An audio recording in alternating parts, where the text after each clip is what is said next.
Assalamualaikum warahmatullahi wabarakatuh. Perkenalkan, saya Nur Ramadhani Nugra Salman dari kelas 11 IPA 1. Baiklah, sekarang kita akan membuat telur asin dan saya juga akan menjelaskan osmosis yang ada di dalam pembuatan telur asin. Baiklah, sekarang kita akan membuat telur asin. Yang pertama yang harus kita siapkan adalah bahan dan alat. Bahan terdiri dari 2 butir telur bebek, garam kasar, dan air. Alat terdiri dari 1 buah toples, 1 buah kresek sebagai pemberat, sendok pengaduk, dan amplas halus. Langkah selanjutnya adalah yang pertama, cuci telur bebek sehingga bersih, bilas berapa kali dan tiriskan, kemudian lap sampai kering dan amplas telur tersebut. Di sini saya sudah mencuci telurnya dan juga sudah mengamplasnya. Langkah kedua, siapkan panci, kemudian masukkan air dan garam.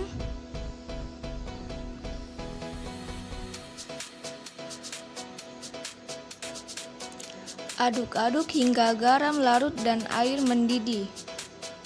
Kemudian ketika sudah mendidih, matikan apinya dan biarkan hingga airnya mendingin.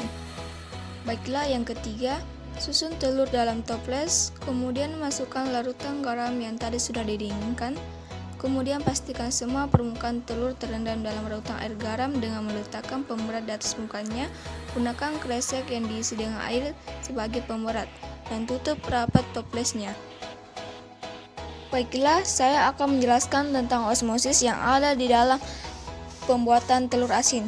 Osmosis adalah perpindahan pelarut, misalnya air, melalui membran selektif permeabel dari konsentrasi pelarut yang tinggi hipotonik menuju konsentrasi pelarut yang rendah hipertonik.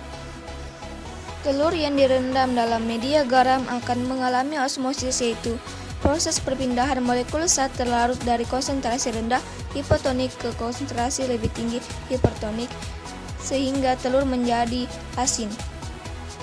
Tekstur kuning telur pada telur asin akan berubah menjadi lebih keras karena ketika molekul air dan garam masuk ke dalam telur, maka air dan garam masuk ke putih telur karena konsentrasi putih telur lebih pekat daripada larutan garam. Tetapi perlu kita ingat bahwa masih ada kuning telur yang konsentrasinya jauh lebih pekat dibanding dengan putih telur larutan garam, sehingga molekul air dan garam masuk ke kuning telur tetapi lebih banyak garam yang masuk dibanding dengan air. Semakin lama, garam yang terdapat di dalam kuning telur akan semakin menumpuk sehingga kuning telur akan mengeras karena kelebihan mineral garam. Yang keempat, biarkan telur terendam dalam toples selama 14 hari. Setelah 14 hari, buka toples dan buang larutan air garam.